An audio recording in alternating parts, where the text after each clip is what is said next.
Welcome to Rewatch. We're on season 3, episode 2 of Dave Filoni's Clone Wars. This one's called ARC Trooper. This happens months later.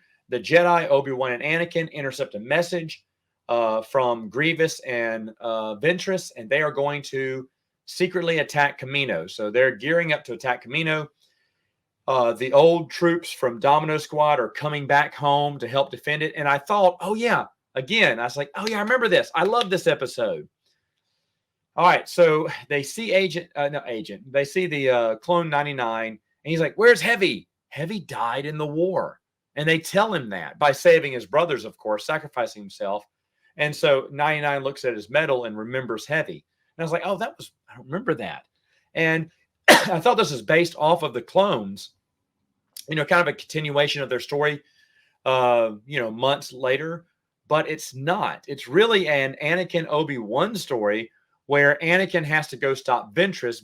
They're trying to take the last DNA samples of Jango Fett because the clones are running out of, the Kaminoans are running out of DNA for Jango Fett, so the batches are getting worse over time, which is why Domino Squad isn't that good at first.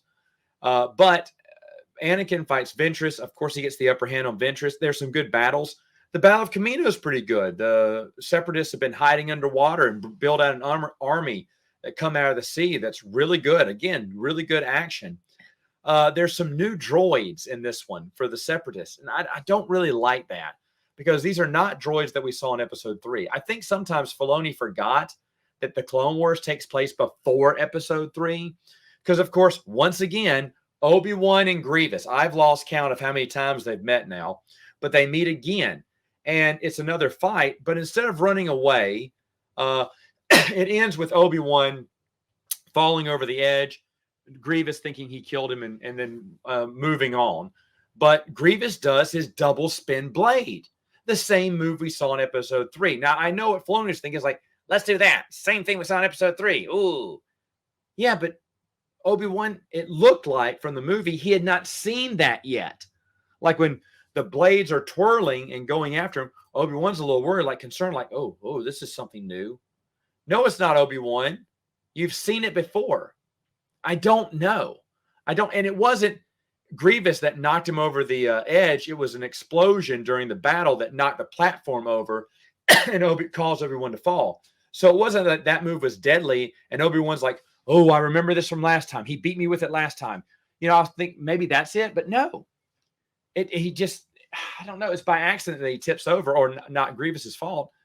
But why show the same move that he sees in episode 3? Because clearly Obi-Wan is concerned when he sees in episode 3. Again, it feels like Filoni just forgot this series takes place after episode 3. Of course, they win the battle and fend off the Separatists who have to retreat. The clones, Echo and Fiver, who we really don't get to see that much in this episode, they get promoted to ARC Trooper. And once again, the episode is not as good as I remember. The first time I saw this, I really enjoyed the episode. Now watching it, the battle scenes are great, but the whole focus was on Obi-Wan and Anakin, not really those Domino Squad. And Echo and Fiver, are we supposed to really love them? They were in the previous episode, but we just got introduced to them. And we hardly got to see them in this episode, so why should we care if they get promoted to ARC Trooper? I don't know. Again, I am really shocked because I thought I was going to come in here for season 3 and say, bam, bam, first 2 episodes, super solid. Because I remember loving them back then. But now looking at it, I'm sorry, it just doesn't make sense. But let me know in the comments, what did you think of season 3, episode 2, ARC Trooper? And I will see you next time on Rewatch.